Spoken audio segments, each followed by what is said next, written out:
మరో వారంతో grand finale ముగించుకుని big boss అయితే పూర్తయిపోతుంది. ఇంక ఈ వారంలో నాగార్జున గారు స్టేజ్ పైకి ఎంతో గ్రాండ్గా వచ్చేశారు. అది కూడా ఒకవైపు కొడుకు పెళ్లి చేసి అన్నిటిని కూడా పక్కన పెట్టి ఈరోజు సీజన్ 8లోకి రావడానికి స్పెషల్ రీజన్ కూడా చెబుతూ వచ్చేశారు. అదే వాళ్ళ హ్యాపీనెస్ని కంటెస్టెంట్స్తో షేర్ చేసుకోవడమే.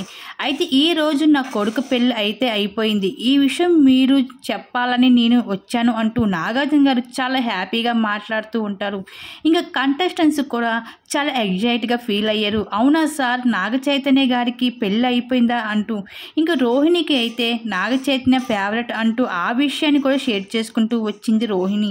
ఇంకా హౌస్లో లోపలికి అయితే మరో సర్ప్రైజ్ అయితే నాగమామ అందించేస్తున్నారు. అదే కొడుకు కోడలు స్టేజ్ పైకి రప్పించేసి ఇంకా తను హౌస్ లోపలికి రావడమే పెద్ద ఎత్తు. అంటే ఇప్పుడు పెళ్ళైన జంటను కూడా హౌస్ లోపలికి బిగ్ బాస్ తెప్పించడం అన్నది మరో లెవెల్ అని చెప్పుకోవచ్చు. ఇంకా ఈ విధంగా అయితే బిగ్ బాస్ హౌస్లో అయితే ఒక్కొక్క సెలబ్రేషన్ అయితే రప్పించేసి ఈ విధంగా ఎంటర్టైన్మెంట్ చేసుకుంటూ రావడం జరుగుతుంది ఈ బిగ్ బాస్. ఈ విధంగా అయితే బిగ్ బాస్ హౌస్ లోపలికి నాగ చైతన్య అలాగే వైఫ్ శోభిత ఇద్దరు కూడా గ్రాండ్ ఎంట్రీ ఇవ్వబోతున్నారు బిగ్ బాస్ హౌస్ లోపలికి. మరి ఈ సీజన్కి ఎవరు విన్నర్ అవుతారని మీకు ఎవరు అనిపిస్తుందా? నిఖిల్, గౌతమ వీళ్ళిద్దరిలో ఈ విన్నర్ అవుతారు అనేది మీ అభిప్రాయం. తప్పకుండా కామెంట్ సెక్షన్ షేర్ చేసుకోండి.